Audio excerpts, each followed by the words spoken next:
비참한 이들의 이야기, 레미제라블. 이종원 바오로, 정의평화위원회 위원, 화정동 부주임. 1862년 출판된 1802년부터 85년 빅토르 위고의 소설 레미제라블은 주인공 장발장의 인생을 통해 19세기 프랑스 빈민들의 현실을 가감없이 보여주는 작품이다. 우리에게는 뮤지컬이나 영화로도 익숙하지만 원작 소설은 제1권 팡틴, 제2권 코제트, 제3권 마리우스, 제5권 장발장 등 주요 인물들의 이야기에 제4권 민중이라는 시대적 상황을 엮어내는 방대한 작품이다. 특히 서로 반목하던 다양한 인간 군상들이 협력하는 1832년 6월 혁명을 다룬 제4권은 빅토르 위고 자신이 이 작품의 핵심이라고 이야기할 만큼 역사소설이자 사회소설이며 철학소설인 이 작품은 낭만주의 사조를 바탕으로 특히 인간 본성에 대해 생각할 거리를 던져준다. 소설은 우리가 잘 아는 장발장의 이야기로 시작된다. 굶주리는 7 조카들을 위해 빵 한 덩이를 훔친 죄로 19년의 감옥살이를 한 장발장. 전과자라는 이유만으로 모두의 박해를 받던 장발장은 자신의 집에서 하룻밤을 재워주고 자신이 훔친 은식기에 은초대까지 선물로 준 미리엘 주교에게 감명받아 새로운 삶을 살기로 결심한다.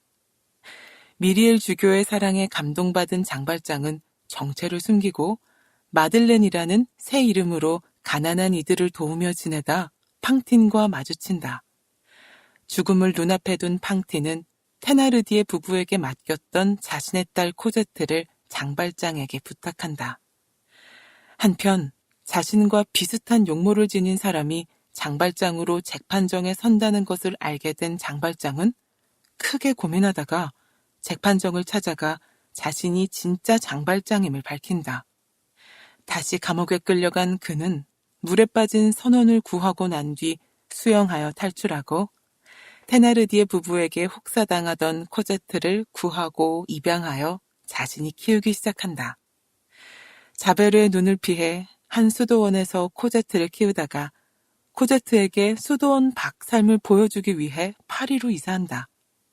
그런데 코제트가 마리우스라는 청년과 사랑에 빠지게 되고 결국 결혼까지 하자 처음엔 코제트를 뺏긴 것 같은 분노에 사로잡혔으나 마침내 마리우스에게 자신이 전과자였음을 솔직하게 털어놓는다. 그리고 장발장은 자신과 함께 있으면 코제트가 위험해질 수도 있다는 이유로 코제트를 마리우스에게 맡기고 떠난다. 장발장의 정체를 알고 있던 테나르디에는 장발장이 마리우스를 죽인 살인자라는 모함을 하려 했지만 그것은 오히려 마리우스에게 장발장이 마리우스의 생명의 은인인 것을 알아채게 만들었다. 6월 혁명에서 죽을 뻔한 마리우스를 장발장이 하수구를 통해 집으로 데려다 주었는데 마리우스는 그 은인이 누군지도 모르고 있었다. 이에 마리우스는 코제트에게 자초지정을 설명하고 장발장을 찾는데 코제트를 보지 못하는 슬픔에 잠식되어 죽어가던 장발장은 마지막 순간 코제트와의 재회를 크게 기뻐하며 만족스럽게 삶을 마감한다. 6월 혁명과 같은 역사의 거시적 흐름 속에서 개별 인물들이 사회나 동료 인간들과 주고받는 미시적 관계를 날카롭게 포착해냄으로써 빅토르 위고는 당대의 독자들로 하여금 사회의 부조리가 개인에게 미치는 영향을 직시하도록 하였고 인간으로 살아간다는 것이 무엇인지 생각해 보도록 초대하였다. 그리고 작가의 이 초대는 21세기를 살아가고 있는 우리에게도 여전히 유효하다. 2세기가 지났지만 사회의 부조리는 여전하고 그 부조리가 우리 자신과 이웃에게 미치는 영향 또한 여전하다.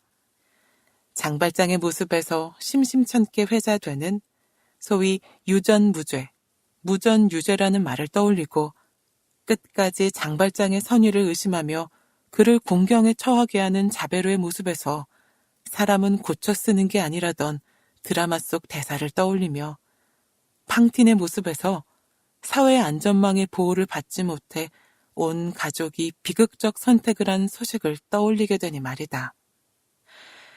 가톨릭 교회는 사회적 차원에서 이웃을 사랑한다는 것은 상황에 따라 사회의 중개를 활용해 이웃의 삶을 개선하고 이웃의 가난을 초래하는 사회적 요인들을 제거하는 것을 말한다.